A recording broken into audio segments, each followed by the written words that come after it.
Hi friends, இன்றைக்கி நம்ம சொரைக்காய் கூட்டு சப்பாத்தியே செய்ய போகிறோம். அதுக்கு ஒரு சின்ன சொரைக்காய் வெட்டி கழுவி வச்சுருக்கிறேன். ஒரு பெரிய தக்காளி பழம் வெட்டி வச்சுருக்கிறேன். 3 பல்லாரி எடுத்து வெட்டி வச்சுருக்கிறேன். இதுக்கு 1 கப் பாசிப்பயிறு, 1/2 கப் கடலைப்பருப்பு கழுவி ஒரு கிணத்துல எடுத்து வச்சுருக்கிறேன். இதில் வந்து உங்களுக்கு காரத்துக்கு தக்கன பச்சை மிளகா, தேங்காய், ஜீரகம், வெள்ளைப்பூடி இவ்வளவும் போட்டு அரைச்சி எடுத்து வச்சுருக்கிறேன். பாத்திரத்தை இப்போ காய வச்சுருக்கிறேன். இப்போ எண்ணெய் ஊற்றிக்கிறோம் ஃப்ரெண்ட்ஸ்.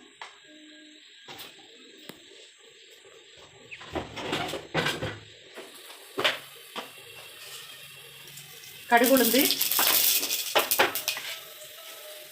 வெட்டி வச்ச வெங்காயம்,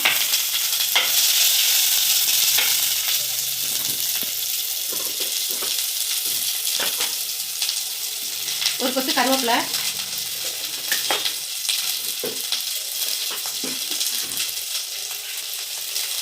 தக்காளி எல்லாத்தையும் போட்டுக்கிறோம். வெங்காயம் இந்த ஸ்டேஜுக்கு வந்ததுக்கப்புறம் நம்ம வெட்டி வச்சுருக்கிற சொரைக்காவை போட்டுக்கிறோம். போட்டுட்டு பருப்பு,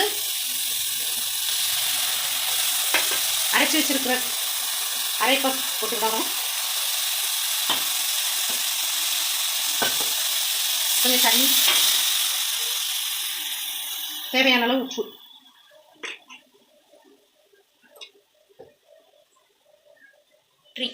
இப்போ மஞ்சள் பொடி சேர்த்துருக்கிறோம் ஃப்ரெண்ட்ஸ். தேவையான அளவு தண்ணி ஊற்றிக்கணும்.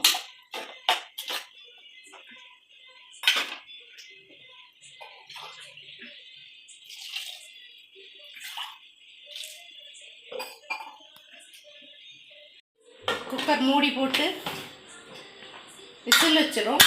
ஒரு 5 விசில் வரட்டும். அதுக்கப்புறம் நான் உங்களுக்கு திறந்து காட்டுறேன். ஃப்ரெண்ட்ஸ், நம்ம குக்கரை திறந்து பார்ப்போம்.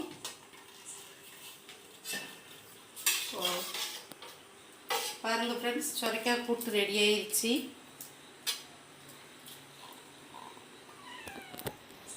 சப்பாத்தி நம்ம கல் வச்சு அடுப்பில் சப்பாத்தி வச்சுருக்கோம் ஃப்ரெண்ட்ஸ்.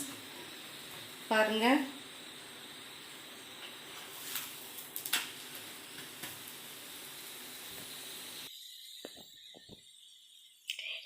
சப்பாத்தி ரெடி ஆயிட்டு ஃப்ரெண்ட்ஸ். சப்பாத்தி, சொரைக்காய் கூட்டு, முட்டை பொரியல். வாங்க ஃப்ரெண்ட்ஸ், சாப்பிட்லாம்.